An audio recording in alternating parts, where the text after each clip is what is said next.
ಎಲ್ಲರಿಗೂ ಸ್ವಾಗತ. ನಾವಿವತ್ತು ಈ ಬೇಸಿಗೆಯ ಬಿಸಿಲಿಗೆ ದೇಹಕ್ಕೆ ತಂಪನ್ನು ನೀಡುವ ಹಾಗೆ ಆರೋಗ್ಯಕ್ಕೂ ಉತ್ತಮವಾದ ನಾಲಿಗೆಗೂ ಮಧುರವಾದ ಸ್ವೀಟನ್ನು ಮಾಡೋಣ. ಐಸ್ ಕ್ರೀಮ್ ಬದಲಿಗೆ ನೀವು ಈ ಸ್ವೀಟನ್ನು ಮಾಡಿಕೊಂಡು ತಿನ್ನಿ. ಐಸ್ ಕ್ರೀಮನ್ನೇ ಮರೆತು ಬಿಡುತ್ತೀರಾ. ಆರೋಗ್ಯನೂ ಹಾಳಾಗಲ್ಲ.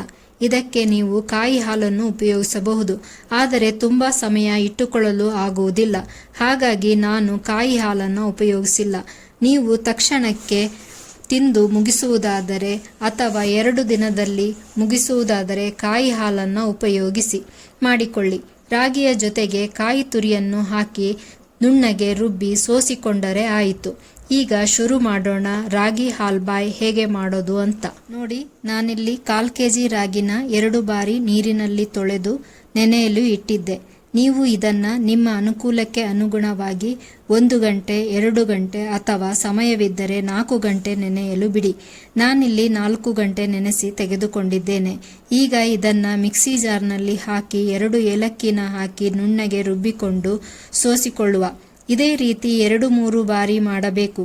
ರಾಗಿಯಲ್ಲಿರುವ ಹಾಲು ಸಂಪೂರ್ಣವಾಗಿ ಬರಬೇಕು. ಸೋಸಿದ ಜಾಲರಿಯಲ್ಲಿ ರಾಗಿಯ ಸಿಪ್ಪೆ ಮಾತ್ರ ಉಳಿಯಬೇಕು.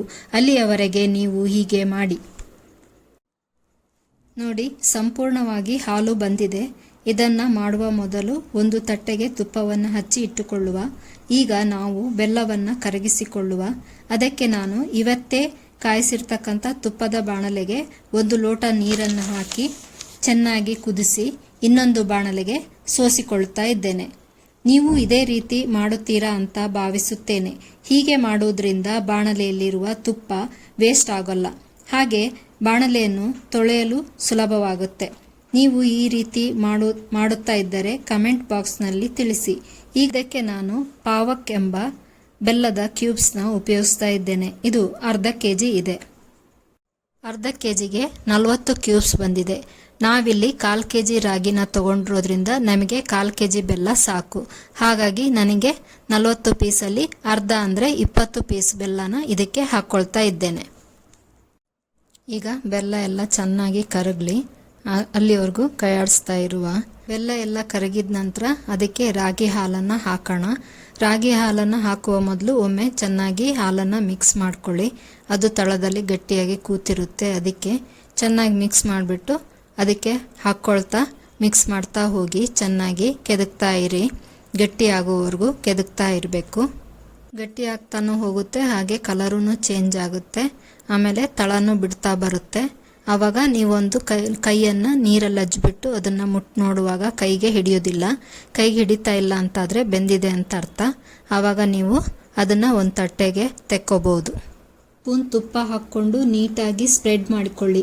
ನಂತರ ಗಸಗಸೆಯನ್ನು ಮೇಲ್ಗಡೆ ಉದುರಿಸಿ ಆರಲಿಕ್ಕೆ ಬಿಡಿ. ಆರಿದ ನಂತರ ನಿಮಗೆ ಬೇಕಾದ ಸೈಜ್ ಶೇಪ್ನಲ್ಲಿ ಕಟ್ ಮಾಡಿ ಒಂದು ಬಾಕ್ಸ್ನಲ್ಲಿ ಹಾಕಿ ಫ್ರಿಜ್ನಲ್ಲಿ ಇಡಿ. 2-3 ದಿನ ಹಾಗೆ ಹೊರಗೆ ಇಡಬಹುದು. ಜಾಸ್ತಿ ದಿನ ಬೇಕು ಅಂದರೆ ಫ್ರಿಜ್ನಲ್ಲಿ ಸ್ಟೋರ್ ಮಾಡಿ. ಈಗ ಬೇಸಿಗೆ ಇರುವುದರಿಂದ ಫ್ರಿಜ್ನಲ್ಲಿ ಸ್ಟೋರ್ ಮಾಡಿ. ತಿನ್ನಲಿಕ್ಕೆ ತಂಪಾಗಿರುತ್ತೆ, ಬೇಗ ಹಾಳಾಗುವುದಿಲ್ಲ. ಈ ವಿಡಿಯೋ ಇಷ್ಟವಾದಲ್ಲಿ ಮತ್ತಷ್ಟು ವಿಡಿಯೋಗಳಿಗಾಗಿ ನನ್ನ ಚಾನಲ್ನ ಸಬ್ಸ್ಕ್ರೈಬ್ ಮಾಡಿಕೊಳ್ಳಿ. ಹಾಗೆ ಫ್ರೆಂಡ್ಸ್ ಆ್ಯಂಡ್ ಫ್ಯಾಮಿಲಿಗೆ ಶೇರ್ ಮಾಡಿ. ಒಂದು ಲೈಕನ್ನು ಕೊಡಿ. ನೋಟಿಫಿಕೇಷನ್ನ ಆನ್ ಮಾಡಿಕೊಳ್ಳಿ. ನನ್ನ ಎಲ್ಲ ವಿಡಿಯೋ ನೋಟಿಫಿಕೇಷನ್ ನಿಮಗೆ ಬರುತ್ತೆ. Thanks for watching. See you in next video. Until then, bye bye.